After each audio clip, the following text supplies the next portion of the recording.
What awaits you on the other side of the unknown? Are all open hands good people? Are all broken people defeated? The days kept passing. Deuce's mom kept coming into his room asking if he was okay. She could see he hadn't eaten in days, and with the appetite he normally kept, this was frightening. Miss Watson could see that her son must be dealing with heartbreak. Nothing could resist Deuce from coming out of his room to his favorite beef stew dish cooked by his mom. She had tried to get Deuce ready for the family's big move to Falcon Hayes. She knew it would be far from where they were now, but the family needed this move. Times were getting hard in Mafia, Oklahoma, and Miss Watson realized that she had no choice but to move her family to this city that she had been hearing greatly about from her friends at work. Deuce still lay idly in his bed, scrolling through the pictures of him and Kelsey from this past summer. They had been dating since freshman year, and now, coming up on the senior year, they were split because Deuce had to move to another state. While stuck in nostalgia, Deuce was interrupted by a call from his granny. "Hey, Granny, how are you?" Forget about me, baby. How are you? Your mama told me about the breakup. "I'll be okay. It's just a heart, right?" It's more than a heart, baby. Don't let your head sit too low. People will see you with your head in your hands and come and offer you a wooden nickel for your time. "Yes, ma'am. I hear you. Thank you for always checking in on me, Granny. I miss you being here with us." Everything serves its purpose. Sometimes you have to know when to leave and start over. Make sure you call me back when you all are moved in. I'll call your mama tomorrow to make sure everything is okay. "Okay, Granny. I love you." The next morning, Deuce was awakened by knocking at his mom's front door. She was at the hospital for a final shift this morning, and Deuce was sleeping in the inn the last few days of summer. Tripping over all of the boxes in his room, he ran to the front door, half dressed, to cease the knocking. "Who is it?" Deuce spoke from behind the wooden door. My name is Luther.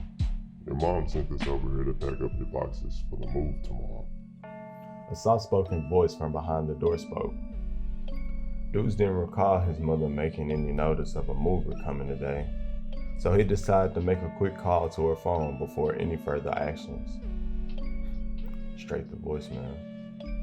Deuce hung up and called his mom right back to see if the call would go through this time. "I can't get through to my mom. 1 second, please." Deuce screamed while he ran to get dressed. After putting on some clothes, Deuce opened the door to see a man standing about 6 foot tall, with sleek-cut eyes that seemed to stare into your soul, and the curiosity of a cat on its 9th life. Deuce unlocked the door and asked to see the man's credentials. Here you are. Your mom told me about your troubles with the ladies. Maybe I can give you some advice in that department. Deuce quickly responded, "Pass, please. Thank you, though. How long should you all take?" We should be in and out in no time. Deuce went and locked himself back in his room to be lost in his thoughts of what was. In the process of waiting, Deuce fell back asleep. He kept seeing a repeated scene in his dreams of a man standing over him, whispering, "Come with me," repeatedly while holding a gray hand that seemed to be freezing cold out towards Deuce. Not knowing what to make of this, Deuce was awakened by Mr. Luther standing inside of his room in one of the darkest corners. When Deuce arose, shaken out of his sleep, he trembled a few words. "Why are you in my room? I thought you guys were supposed to be moving boxes." Deuce looked at Mr. Luther in the corner, seeming to be standing with his head almost at the ceiling. I saw your head low, so I figured I'd come keep you company. Why are you so sad? You've barely seen eye level in weeks. Mr. Luther's shadow lowered into the corner and slowly came forward. Life isn't what it seems for me. Just last week, everything was perfect. I was happy at school, I had a girlfriend, and my family was at peace. In only a couple days, I've seen all that fall. Deuce paused for a second and creaked. How am I supposed to keep my head up when the weight of life is heavier than my thoughts? Deuce poured out to Mr. Luther, as it seemed he was coming closer to give Deuce closure. Mr. Luther threw his arm around Deuce and spoke swiftly. What has all of that sorrow gotten you? Soaking in your grief has left you nowhere but in the empty home and with the empty soul. Deuce confusedly and startled asked, "What do you mean, an empty soul?" If you can recall, your grandma told you on the phone last night to not take any wood nickels. I arrived at your door this morning unannounced, and you easily invited me into your home. It showed the amount of comfort to come into your room and fall asleep. That was your first mistake. The second mistake was not knowing who you invited into your home. I showed suspicion to you when I arrived.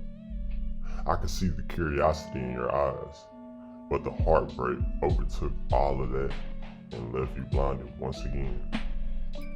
Deuce tried to pull away, but Mr. Luther's grip on him seemed to be so tight that not even a Navy SEAL could break this hold. And now, I'm here, death, staring you right in the face. And I'm here to ask you one last time, will you come with me, or will you choose to pick your head up? Choose wisely. Mr. Luther held out his hand. It seemed gray, as if it had no blood in it, and seemed to be freezing cold, as if it held no soul inside. Don't take any wooden nickels.